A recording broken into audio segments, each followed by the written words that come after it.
Hi, welcome back, ball boys, as always. So I want to get into a preview of the matches that are going to be taking place this weekend in the Premier League. This is a preview and I'm going to give you my predictions too. So yeah, let's get into it.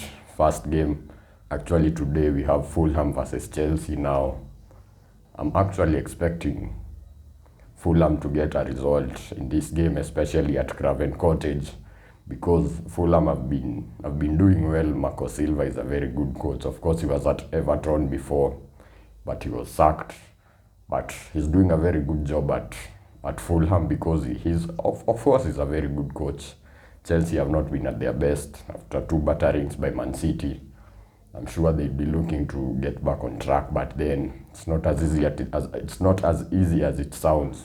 So prediction for that game, I think 1-1. I think 1-1 would be a fair draw. Chelsea still have a lot of quality. Fulham are actually ahead of them in the Premier League table, but yeah, it's the Willian Derby as they're calling it, so we wait and see. But my prediction 1-1. I think that's a fair reflection of where the two teams are, and I think 1-1 will be a fair result. And the next game we have Villa versus Leeds. Now Villa have been resurgent under Unai Emery. They were really poor against when they were managed by Steven Gerrard, but Unai Emery seems to have revitalized them. Oli Watkins is doing everything. He's doing all the beats. Yeah, he's even scoring. He's never been the greatest of finishers, but he's definitely improving under Unai Emery. I saw that they've just signed the Real Betis left back. I don't know if it's left back or right back, Moreno, but that's a good signing for them. He's a very highly rated full back who was sought after in the market, so I think that's a very good signing for them. Leeds are where we expected Leeds to be, fighting for relegation. Jesse Marsh is trying the high tempo football. I mean, when they are matched against a side who will slow things down, it tends to not come off. But you see, when Leeds go, they can really go toe to toe with the bigger teams and the opposition who have better quality than them. But I'm expecting an Aston Villa win, especially at home. They've been really strong there. Only lost to Liverpool since I think Unai Emery was put in charge. So I'm expecting a Villa win. I'm going to go 2-1 Aston Villa. And the next game, the big one, well, not the biggest one, but it's still a big one. Manchester United face Manchester City now. Manchester City actually lost yesterday to Southampton in the Carabao quarter-final 2-0. 2 very well taken goals, but the second goal, wow, Musa Jenepo, it's like a chip, it's like a finesse, it's not, but the keeper Ortega was off his line, took his chance, slotted it into the top corner beautifully, and Manchester City lost. And actually Manchester City never had a shot on target throughout the entirety of the game. Now that will be a cause for concern, but I think for Pep Guardiola, the CDM position that Rodri plays is very crucial. Even if you look at his former teams, he converted Philipp Lahm from a right back to play CDM for him. I mean, at Barcelona he had Busquets, so that's pretty much it. But without Rodri, you can see that there's a slight dysfunction with Man City. Calvin Phillips was not up to speed. He could really not replicate what Rodri does. Rodri came on later on, but it was later in the game. I think he didn't have enough time to influence the game. Haaland came on too. People have been saying because of Haaland, Manchester City have changed their gameplay, but it didn't start yesterday and they didn't really create.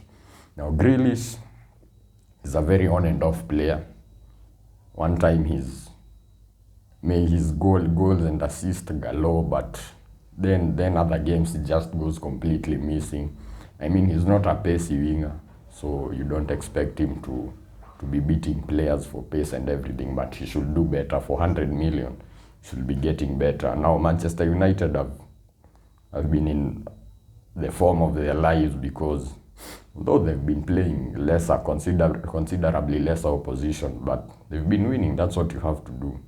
So being in form, being at home, I think they won 8 straight matches. Rashford has scored in almost every match since the football came back after the World Cup. So I'm pretty sure Man United can do something, but Manchester City, you just can never write them off. So my prediction, this is a hard one because Man United are at home, but then again it's Manchester City, but I'm going to go bold and I'm going to go 2-1 Manchester United. I think Manchester United can get something, but more so I want them to win. It's pretty strange because I never want Man U to win, but this time I want them to win. I want the gap between us and Manchester City to grow larger. So predicting 2-1 Manchester United. Wolves versus West Ham. Wolves have been resurgent too under Julian Lopetegui. They were really struggling under Bruno Lage and when they had the caretaker manager. But now I think they're starting to get everything right. They signed Mateus Cunha from Atletico. He's a very good attacking option. He will bring something different to them. Diego Costa, I mean, we all know he's past his best, so just can't offer you what he used to offer at Chelsea or even at Atletico. West Ham have not, they're in relegation form at the moment. That's just the truth. As I said, people have been calling for David Moyes to be sacked, but I think West Ham are believing and sticking with him. So, but Wolves being at home, this is a tough game because West Ham need to get back on track. But I think a 1-1, I think that game has a draw written all over it. Both teams are right down there in the relegation, well, not in the relegation zone, but just above the relegation zone. So I think 1-1 will be a fair result. Now Nottingham Forest face Leicester. Nottingham Forest have been really good at home, especially because I think at home they are a different animal. Though they tend to win at home, especially those 1-0s. They really like to win 1-0 at home. Leicester have also another team that has been out of form. I mean, they only made one signing about Fast.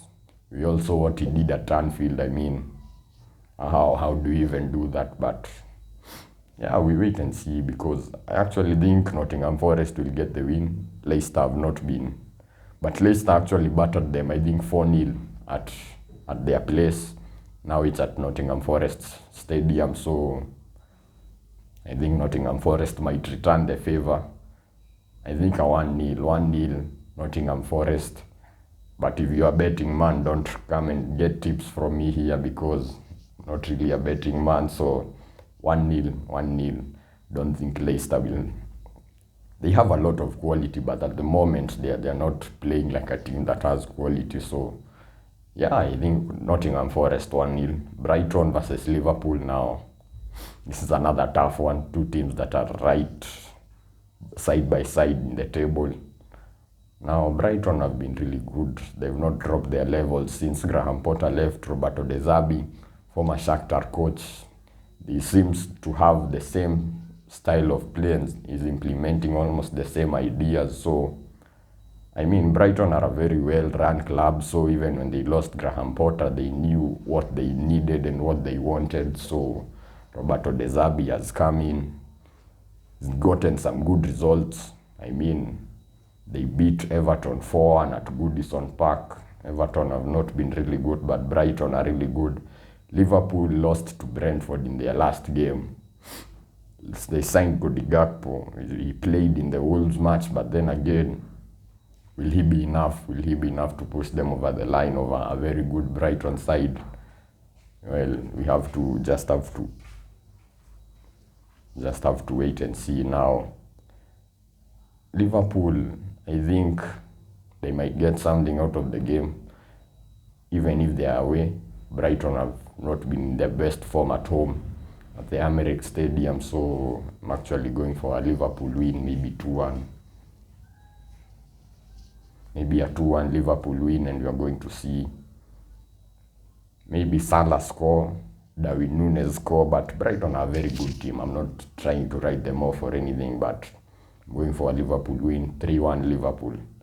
Everton versus Southampton now. Southampton actually beat, I'm saying they beat Man City. They've been having a really poor season with them, since they appointed Nathan Jones. He's from Luton Town in the Championship, so maybe it's just at that level, but I'm sure beating Man City will give them a whole lot of confidence going into this one. Everton have been really poor, home or away.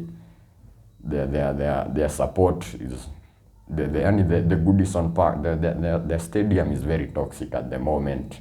The fans want the coach and the board and everyone gone. They don't even feel attached to the club anymore. I can assure you, I know how that feels. But Everton versus Southampton, Everton being at home, don't really think it changes much at the moment. So I'm going for a Southampton 2-0 win.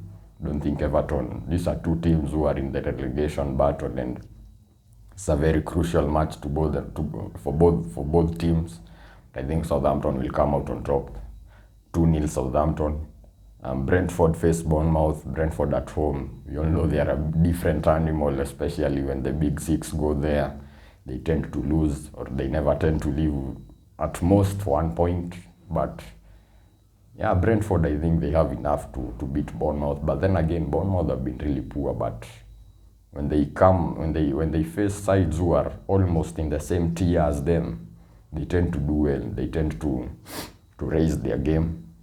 But I think Brentford will have enough at the GTEC Stadium to beat them, because Brentford at home, they're very strong. Thomas Frank has done a really good job. Their net spend is very low, but then again, you look at the quality in that team, you have to give it to them that their recruitment is top tier. I mean, the likes of Jan Visa, Ivan Toney did not play the game against Liverpool, but Jan Visa could have had a hat-trick. That just shows you the strength in depth in such a team that you don't expect to have such strength in depth. So I think Brentford will beat Bournemouth. Predicting 2-0 Brentford. Now we go into the Sunday games. Chelsea play against Crystal Palace. Chelsea at home against Crystal Palace, who have not been at their best. Patrick Vieira, people thought that they would have kicked on from last season and maybe lingered in the top 10, but it's not been the best of seasons for them. They've been hot and cold. I mean, one time they've been hot and cold. They're getting results. They lose, they win. That's just how Crystal Palace are behaving, like a typical small team. So I think Chelsea will have enough to get over the line against Crystal Palace. But yeah, you never know in football. But my prediction: 2-1 Chelsea against Crystal Palace. Newcastle face Fulham. Newcastle are very good, especially at St. James Park. So I think Newcastle will win that game. Have a very rigid defense, the best defense in the league. Kept, I think, six clean sheets in a row in the Premier League. Now that's a very good start. I mean, they literally have giants in the back, the likes of Dan Burn, Sven Botman. These people are over 6 feet 6 inches tall. I mean, Nick Pope is another beast. So with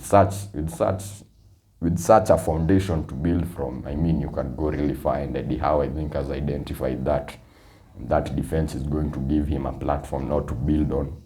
And Newcastle can really kick on because they have the money, being called Moneybags Newcastle. So, but I think they have enough quality to win that game against Fulham. I'm going to go 2-0 Newcastle at St. James Park. I think that's fair. Now the big one, you can see today I'm representing Tottenham versus Arsenal away at Tottenham. Now this has not been a very good hunting ground for Arsenal. We've not been winning at their place for a minute, but I think that this is a different Arsenal. And I think that we will have enough to beat these people because they are playing criminal football. I mean, Conte just defends and they always concede fast. So I think if we are able to score fast against them, I think we will have a really good chance. But in a derby, I think form goes out of the window. And whoever wants it more in the day ends up winning it most of the time. That's my experience from derbies, especially NorthLondon derbies. So I expect Arsenal to win. Or I hope Arsenal to win. I'm an Arsenal fan, as you can see, but Tottenham are against Arsenal, especially at their place at White Hart Lane. It's always a very tough place to go, but believe in Arsenal. I believe you're going to win. I'm going to say 2-1 Arsenal. I think we'll concede because it's a derby, come on, but I think we will have enough to get over the line. So Arsenal 2-1. And yeah, that's my predictions. That's my review for this coming games. And thank you for tuning in. Don't forget to like, share, comment, and subscribe. See you in the next video.